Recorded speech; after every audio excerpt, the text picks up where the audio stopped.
Hello बच्चों, मैं संजीदा हिंदी शिक्षिका एलपीएम पब्लिक स्कूल के ऑनलाइन कक्षा में आप सभी का हार्दिक स्वागत करती हूँ। बच्चों, आप सभी कैसे हैं? उम्मीद करती हूँ कि आप सभी अच्छे होंगे और खूब मेहनत से अपनी पढ़ाई कर रहे होंगे। तो चलिए आज की कक्षा आरंभ करें। प्यारे बच्चों, आज हम सब अनुस्वार, अनुनासिक और विसर्ग प्रकरण को पढ़ेंगे। ठीक है, जैसा कि आप सभी जानते हैं कि स्वर 11 होते हैं और व्यंजन 33 होते हैं और स्वर में अंग और आह ये दो क्या होते हैं? अयोगवाह होते हैं। ठीक है बच्चों, इनका प्रयोग स्वर और व्यंजन दोनों में किया जाता है। तो चलिए हम लोग एक एक करके समझते हैं कि यह अनुस्वार और अनुनासिक और विसर्ग क्या होता है। अयोगवाह के अंतर्गत दो वर्ण आते हैं, अंग और आह। तो ये जो अंग है ये क्या है बच्चों? अनुस्वार है। चलिए देखिए,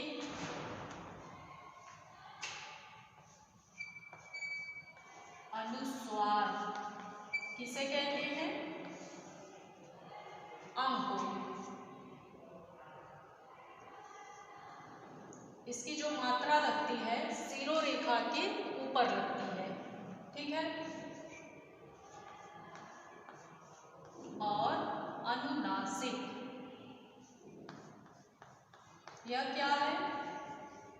अनुनासिक चंद्र बिंदु को बोलते हैं, शिरोरेखा के ऊपर चंद्र बिंदु। और एक विसर्ग है। विसर्ग में दो बिंदु लगा होता है। ठीक है, यह इसका चिन्ह है। अनुस्वार, अनुस्वार का उच्चारण स्थान क्या है बच्चों?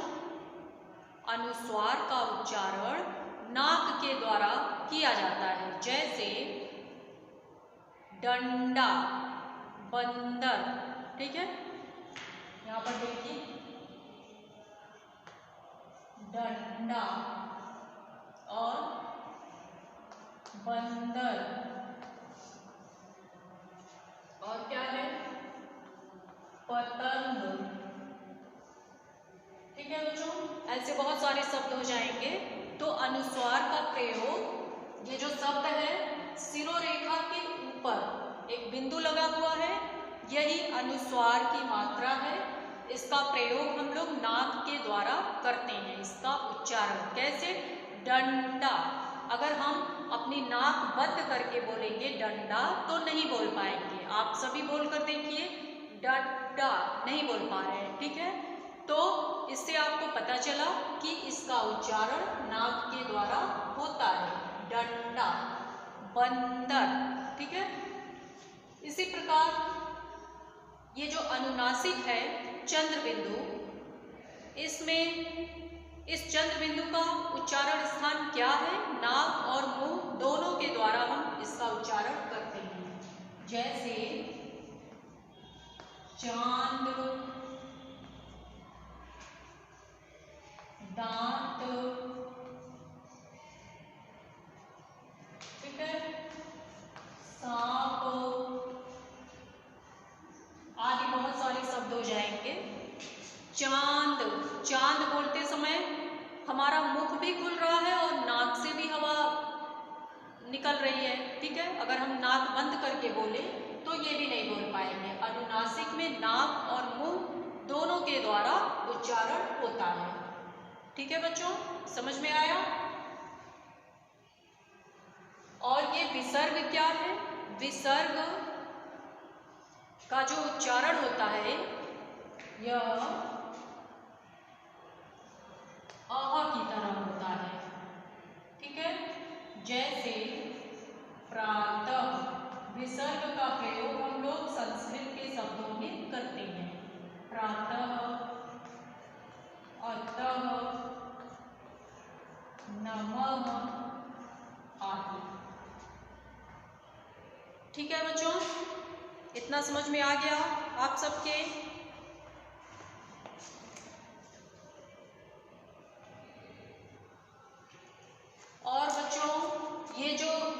अनुस्वार है, जैसा कि आप सभी को पता है व्यंजन में जो प्रत्येक वर्ग होते हैं, जैसे क वर्ग में 5 अक्षर, तो प्रत्येक वर्ग में 5-5 अक्षर होते हैं और प्रत्येक वर्ग का जो 5वां अक्षर होता है वह पंचमाक्षर कहलाता है।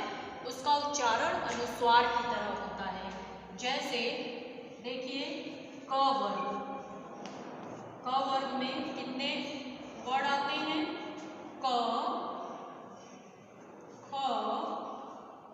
ग, घ, अंग, 5 वर्ग। तो प्रत्येक वर्ग क से लेकर प तक, क वर्ग से प वर्ग तक, ठीक है बच्चों, समझिए क वर्ग से प वर्ग तक प्रत्येक वर्ग में जो 5वां अक्षर है उसे पंचमाक्षर बोलते हैं और उसका उच्चारण अनुस्वार की तरह होता है। ये जो 5वां वर्ण है, इन 5 वर्णों को पंचमाक्षर बोलते हैं और इसका उच्चारण कैसे होता है? अनुस्वार की तरह होता है। जैसे अंग, ठीक है। फिर च, छ, ज, झ यहाँ पर आ जाएगा इया, ट, ठ, ड, ढ और त, थ, द, ध, न, प, फ, ब, भ, म। तो ये जो 5 वर्ड हुए, इसका उच्चारण अनुस्वार की तरह ही होगा। ठीक है बच्चों, इतना आप सबके समझ में आ गया। जैसे अगर हम लिखें, यहां पर देखिए बच्चों,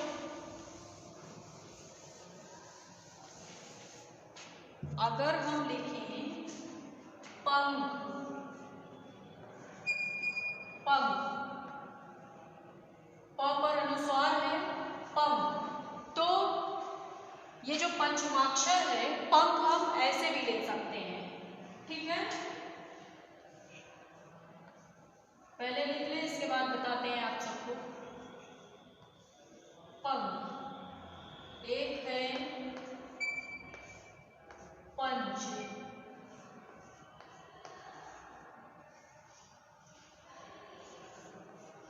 लंबा। सभी बच्चे ध्यान दीजिएगा, ये पंचमाक्षर का ही प्रयोग है। घंटा,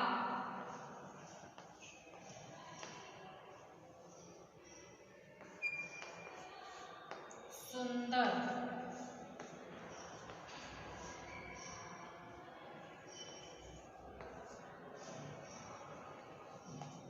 ठीक है।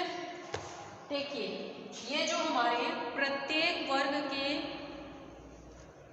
5वें अक्षर हैं उन्हें हम पंचमाक्षर भी कहते हैं और इनका उच्चारण अनुस्वार की तरह होता है। जैसे पंख, पंख हम लोग ऐसे भी लिखते हैं और ऐसे भी लिखते हैं पंख। मतलब अगर हम इस अनुस्वार का प्रयोग न करें तो हम अलग करके कैसे लिख सकते हैं? यहाँ पर अंग का भी प्रयोग हम कर सकते हैं। ये जो 5वां अक्षर है अनुस्वार कहलाता है, तो इसका प्रयोग करके भी हम शब्दों को लिख सकते हैं।